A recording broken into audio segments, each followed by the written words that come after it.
friends, I welcome you all in this session. As you are aware, in previous session we discussed about hypothesis testing, and we have seen what is hypothesis, what are different types of hypothesis, how do we frame null hypothesis and alternative hypothesis, and so on. So, in today's session we are going to look at the same topic in little detail. So, we know that hypothesis is something in which you are assuming about population parameter. So, you are assuming let us say population mean or population proportion or population variance, and whenever you assume something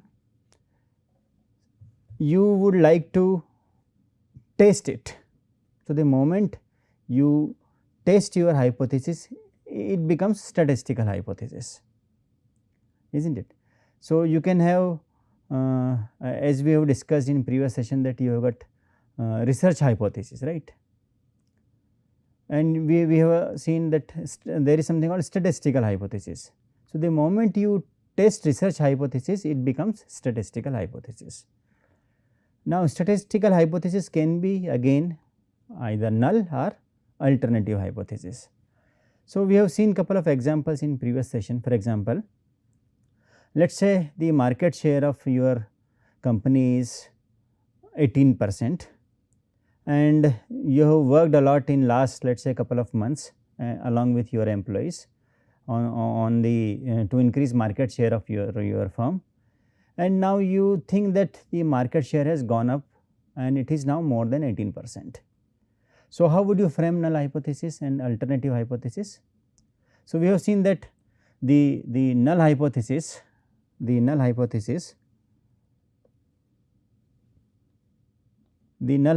was let us say H naught, right. H naught is equal to 0.18, right, this 18% market share. Now, you want to know whether this market share is more than 18% or not. So, you will say that alternative hypothesis is more than 0.18, is not it. Now there are couple of possibilities. The market share may remain 18% or it may go down from 18%. So, you can have this null hypothesis written in this way as well. So, market share is less than or equal to 18% and alternative hypothesis is market share is now more than 18%. So, this is how you can frame null hypothesis and alternative hypothesis, and in this case you are testing what you are actually trying to prove alternative hypothesis. Generally what happens, whatever experiments you do, you believe that that experiment would be the truth one. So, you want to prove your experiments, right.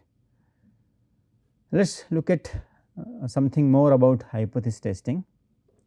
So, we have said that hypothesis is its claim about population parameter, right. So, population mean is let us say mean height of a group of students is let us say 5 feet 6 inches, right. So, that is about entire population, or let us say the mean monthly cell phone bill in this city is 42 rupees, right. Our population proportion is let us say 68%, right. Then you have got null hypothesis. Null hypothesis is assumption about population parameter. So, you can have an example like this: the average number of TV sets in Indian homes is equal to 3, right. It is not about sample mean, it is about population mean, right. Null hypothesis is something which begins with the assumption that null hypothesis is true. So, we always frame null hypothesis in such a way that we believe that null hypothesis is true. It is similar to the notion that a person is innocent until proven guilty, right. So, you can use these types of signs while framing null hypothesis. So, you may reject or you may not reject null hypothesis. Similarly, alternative hypothesis, Alternative hypothesis always challenges the status quo. You will always try to say that the new theory is in place, the system is now changing, right. You can say that the process is now out of control. So, it is basically challenge to null hypothesis. So, this is what generally the hypothesis that researcher actually tries to prove. So, let us say null hypothesis is that the population mean is 100 and alternative hypothesis it is not equal to 100. So, when I say not equal to 100 means, in other words, I can always say H 1 greater than equal to 100 or H 1 less than 100, right. So, this is the testing process.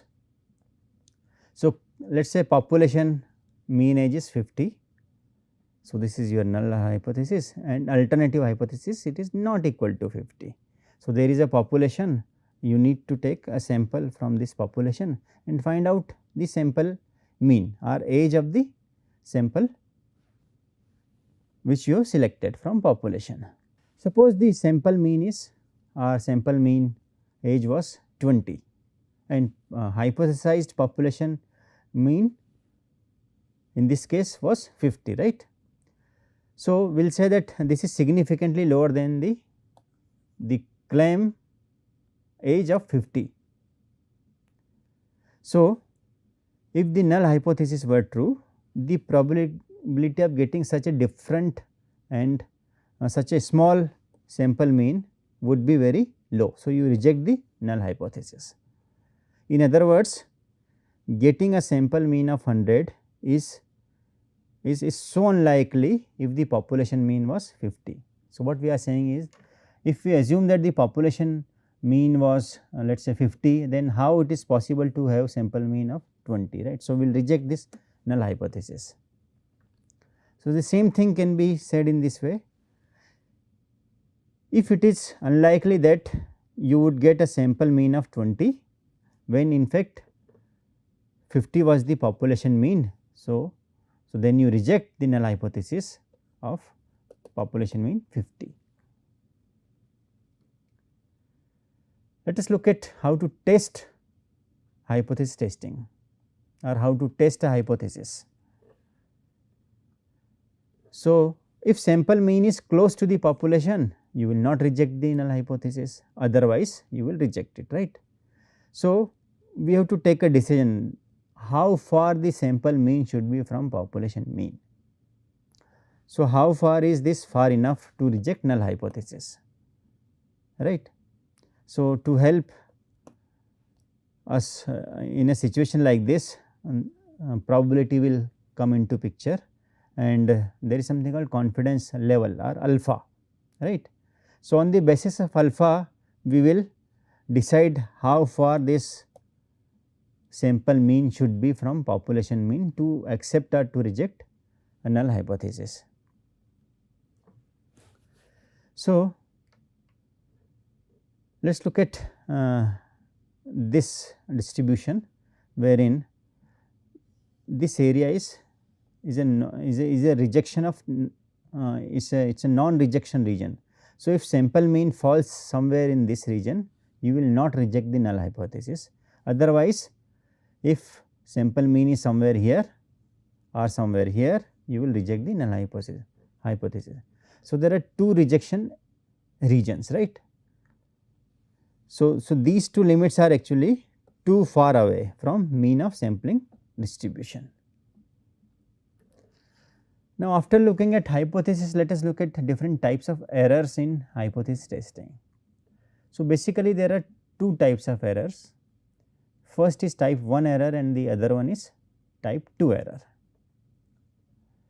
Why these errors do occur? Because of sample statistics, because we always take sample to know about population, right. So, there are two types of errors, type 1 error and type 2 error, right. What is type 1 error? Type 1 error is an error when you reject a null hypothesis which is true. So, rejecting a true null hypothesis is type 1 error. So, let us look at the same example which we have discussed in previous session as well. So, there is floor packaging process and the process is in control. In control means the average weight of the bag is 40 ounces, right. Now, you want to check whether the process is under control or not. Okay. So, what you have done? You have taken sample of few bags, let us say 100 packages you have chosen, and after calculating mean of let us say those 100 samples, you found mean to be let us say 42 ounces, right. Then you will reject the null hypothesis. So, the decision is to reject the null hypothesis even though the population mean is actually 40. So, the process is in control, but the sample you have chosen tell you that the samples have after let us say finding mean of the samples, you have decided to reject the null hypothesis while the process was in control, right. So, this is known as type 1 error, right. Process is in control, but still you are saying process is out of control on the basis of sample. This is known as type 1 error. Let us look at one more example. Now, there is a manager in a company and the manager fired an employee because a manager thought that the employee was stealing something from the company. But later on, but in actual situation, the employee was not stealing anything. So, this is a situation where everything was all right, but still employee was fired. So, this is known as type 1 error. Let us look at one more example of type 1 error. Suppose a worker on the assembly line of a large manufacturing hears an unusual sound and decides to shut the line down, right. So, he heard some sound, unusual sound, and he decided to shut the line. But actually this sound was not related to assembly line, but he stopped the line. So, this is a case of type 1 error. Actually the assembly line was perfectly working, but he heard some sound and he stopped it, and at the end of the day the sound is not of assembly line, it was some other sound. So, this is a case of type 1 error. So, assembly line was perfectly working well, but it was stopped. So, a case of rejecting a null hypothesis which is exactly true, right. Generally we denote type 1 error by alpha. So, the probability of committing a type 1 error is called alpha or level of significance. So, this is the area under the curve that is in rejection region beyond critical value. So, if there are 2 rejection regions, then each one would be alpha by 2 and alpha by 2. Let us look at the opposite to type 1 error, which is type 2 error, right. Now, type 2 error is a situation where a researcher or a decision maker fails to reject a false null hypothesis. So, null hypothesis is false, but still accepted or not rejected. Okay. So, let us look at the same floor problem. So, in this problem we have seen that let us say that the population mean is now 41 ounces, but the sample which you have chosen has got mean of 40.2 ounces. So, you are still saying that the process is in control, but the process is now out of control. So, type 2 error is what? There is something wrong happening and you are still not able to detect it, is type 2 error. So, this is a case where the process is out of control, but you are not able to reject this hypothesis, right. One more case. So, the employee is stealing something from the company, but manager does not have enough proof to fire him. So, this is a case of type 2 error. So, something wrong is happening, but still you are not able to detect it, right. Okay. So, and one more example. So, again on assembly line, suppose the worker decides not enough noise is heard to shut down the line, and actually he does not stop the assembly line and production is continued. So, what is happening? There is some fault in the assembly line and he did not stop it and production is continuing. So, it is type 2 error. So, which one should be preferred, or which one is better, type 1 or type 2 error? In fact, you should not have any error, is not it, at the end of the day. Why to have error, be it type 1 or type 2? So, try to minimize these errors. Okay. Let us take the example where employees was stealing something or he was not stealing something, right. Let us take a case. Let us say the employee was fired, but he was not stealing anything. So, this is type 1 error, right. Employee was fired, but he was not stealing anything, and that action will cause some loss to the company, right. Let us say that loss is 10,000 rupees. Okay. So, this is loss of type 1 error, right. On the other hand, let us say you have not fired the employee and he was stealing something. So, let us say at the end of the month the loss to the company due to theft was, let us say, 8,000 rupees. So, which is better? Which type of error would you prefer, type 1 or type 2? So, type 2 error is a better one, right. So, you can have different situations where sometimes you would like to prefer one type of error over other type of error. So, type 1 error, you reject the null hypothesis or reject the null hypothesis which is true, right. It is a series type of error. It is also called alpha. Type 1 error is also called alpha. It is said by the researcher in advance. Type 2 error is called beta. And what is type 2 error? Something wrong is happening, but you are still not rejecting it, right. So, failure to reject false null hypothesis. So, this is the relationship between the actual situation and decision you are taking.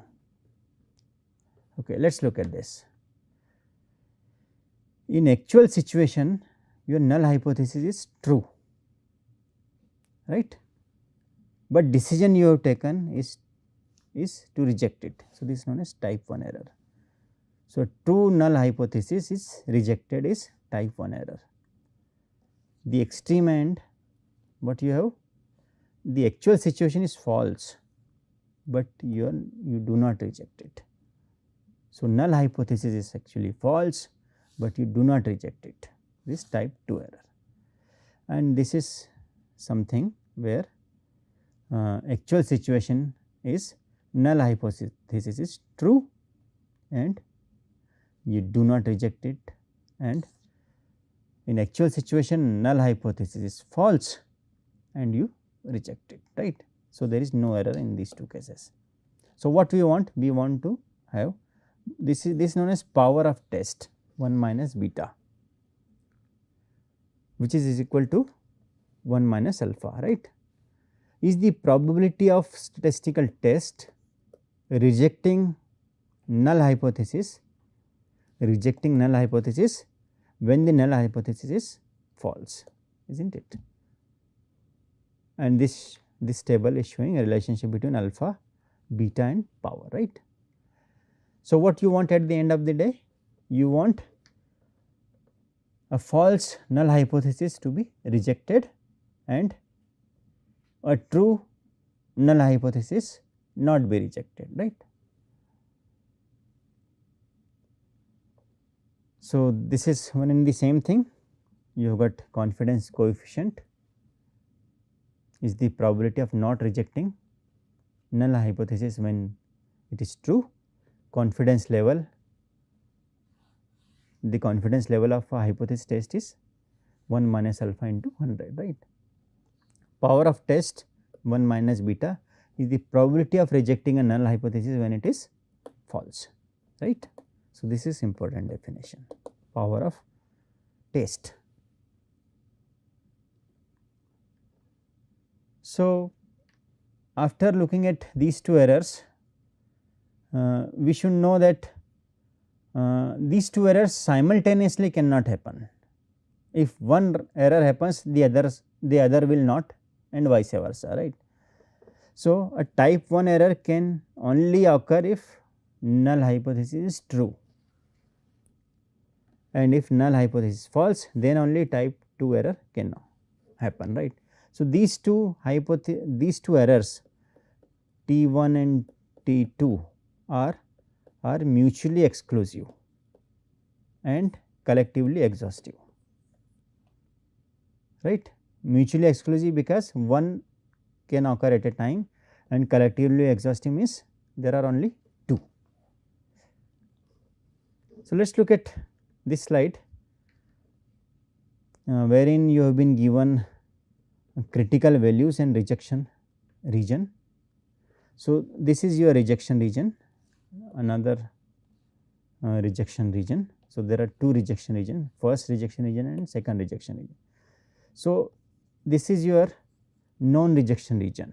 So, if sample mean is in this region, then hypothesis will not be rejected, otherwise it will be rejected. So, this is a level of significance is alpha. So, these two areas are alpha by 2 and alpha by 2. So, this is a two tail test because there is a rejection region in both tails, right.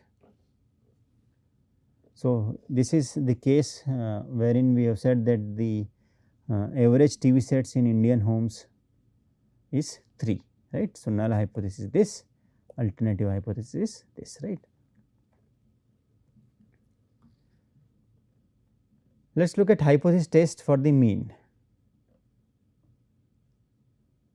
Hypothesis test for mean can be found in these two different situations, where when standard deviation is known and standard deviation is unknown.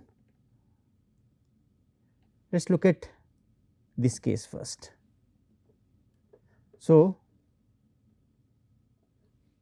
when standard deviation is known, we will be using Z test irrespective of sample size.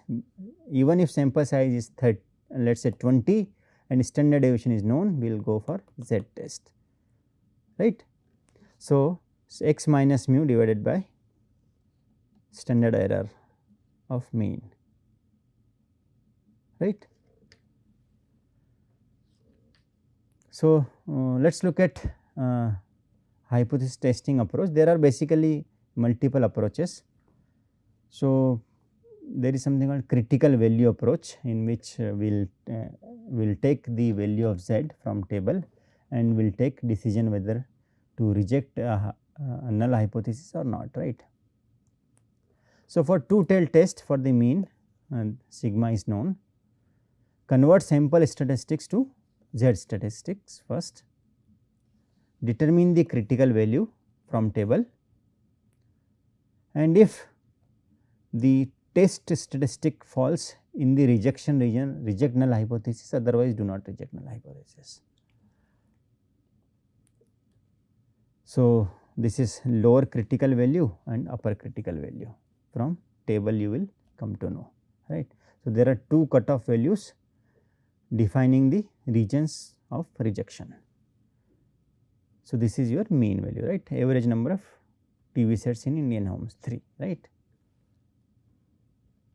Let us look at steps involved in hypothesis testing.